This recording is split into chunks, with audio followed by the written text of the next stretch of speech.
Apakah sepak bola benar-benar tentang 90 menit di lapangan? Atau sebenarnya tentang bagaimana sebuah tim mengelola tekanan di bawah bayang-bayang kegagalan masa lalu?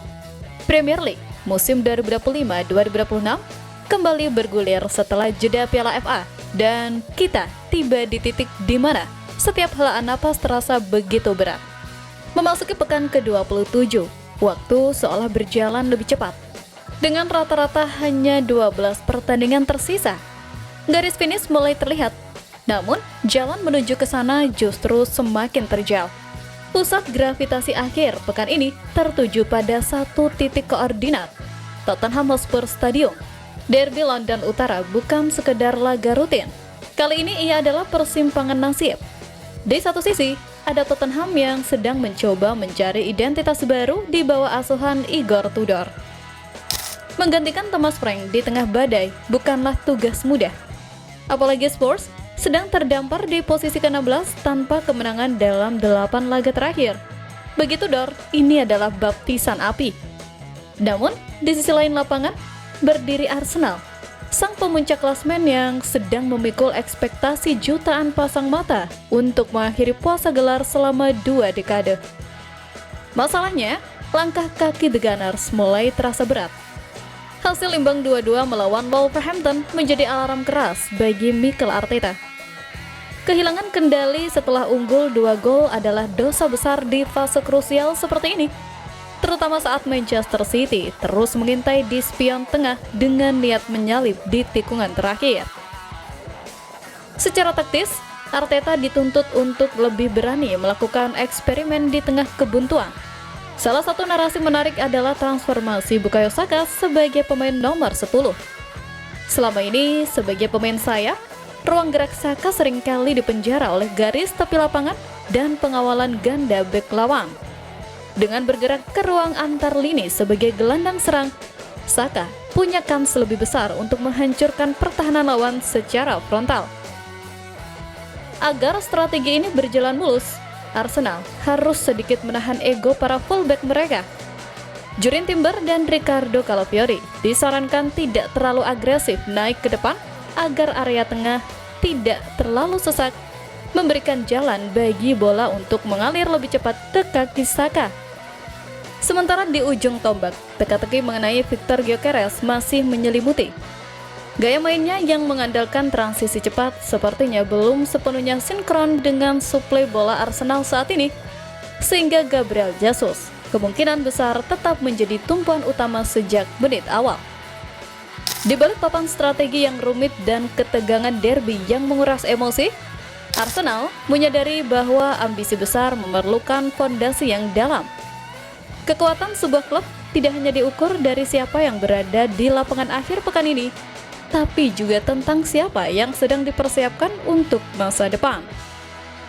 Kabar baik pun menyeruak dari pusat latihan Colney, membawa secercah harapan di tengah badai cedera yang mulai meredah. Harapan baru dari wonderkid, kembalinya Max Doman. Suntikan energi positif akhirnya menghampiri skuad Mikel Arteta. Gelandang muda yang disebut-sebut sebagai permata akademi, Max Doman, dilaporkan telah kembali berlatih bersama tim utama. Kabar ini datang di saat yang sangat tepat, mengingat Arsenal baru saja kehilangan poin krusial di kandang Wolves akibat gol di masa injury time. Hasil tersebut membuat mereka gagal menang di 2 laga beruntun, memberikan karpet merah bagi Manchester City untuk memangkas jarak menjadi hanya 2 angka. Doman, remaja berusia 16 tahun ini, telah menepi sejak November akibat cedera engkel. Meski usianya masih sangat belia, kehadirannya di lapangan latihan disambut hangat oleh para senior dan supporter. Dalam cuplikan latihan yang dirilis pihak klub, Doman terlihat tidak canggung beradu fisik dan taktik dengan para pemain utama. Namun, Arteta yang dikenal pragmatis dan teliti nampaknya tidak akan terburu-buru melempar Doman ke dalam panasnya derby London Utara. Sang manajer menegaskan bahwa meski perkembangan pemulihan Doman sangat signifikan, para pemain belum siap untuk level kompetitif pekan ini. Doman masih membutuhkan waktu sekitar 1 pekan lagi untuk menemukan ritme permainannya sebelum benar-benar tersedia di bangku cadangan. Ekspektasi publik Emirates terhadapnya memang sangat tinggi, Apalagi mengingat ia adalah pemegang rekor starter termuda sepanjang sejarah klub pada usia 15 tahun 302 hari.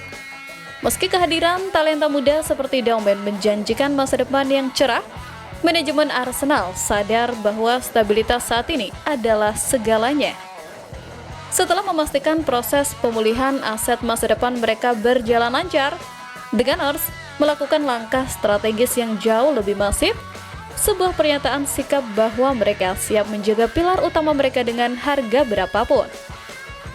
Kabar yang paling dinanti oleh seluruh pendukung Arsenal akhirnya menjadi kenyataan. Bintang paling terang di langit London Utara, Bukayo Saka, resmi menandatangani kontrak jangka panjang yang akan mengikatnya di Emirates Stadium hingga musim panas 2031. Keputusan ini bukan sekedar urusan hitam di atas putih, melainkan simbol kesetiaan dari seorang anak yang tumbuh besar di Hull End sejak usia 8 tahun. Catatan Saka memang sulit diperdebatkan. Dengan koleksi 78 gol dari hampir 300 penampilan, ia adalah denyut nadi serangan Arsenal.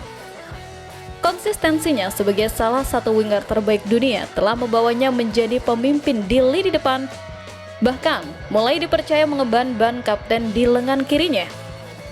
Di level internasional pun, Saka telah menjadi tumpuan utama timnas Inggris dalam perjalanan mereka di turnamen-turnamen besar. Langkah Arsenal ini juga memecahkan rekor internal klub. Saka kini resmi menjadi pemain dengan pendapatan tertinggi sepanjang sejarah The Gunners. Dengan gaji mencapai 300.000 pounds atau sekitar 6,8 miliar per pekan. Ia melampaui angka yang diterima Kai Havertz sebelumnya. Kenaikan signifikan dari 190.000 pounds adalah bentuk apresiasi nyata atas kontribusi luar biasanya, termasuk saat ia tetap mampu mencatatkan 25 keterlibatan gol musim lalu meski sempat diganggu cedera selama 3 bulan. Komitmen ini mengirimkan pesan yang sangat jelas ke seluruh Eropa. Arsenal tidak lagi menjadi klub yang menjual pemain terbaiknya ke rival. Dengan Bukayo Saka sebagai ikon dan pilar utama hingga 2031, ambisi untuk kembali merajai Premier League dan berbicara banyak di level Liga Champions kini sangat terasa realistis. Kini, tugas Saka adalah membuktikan bahwa nilai kontrak fantastis tersebut sebanding dengan trofi yang akan ia angkat di akhir musim nanti.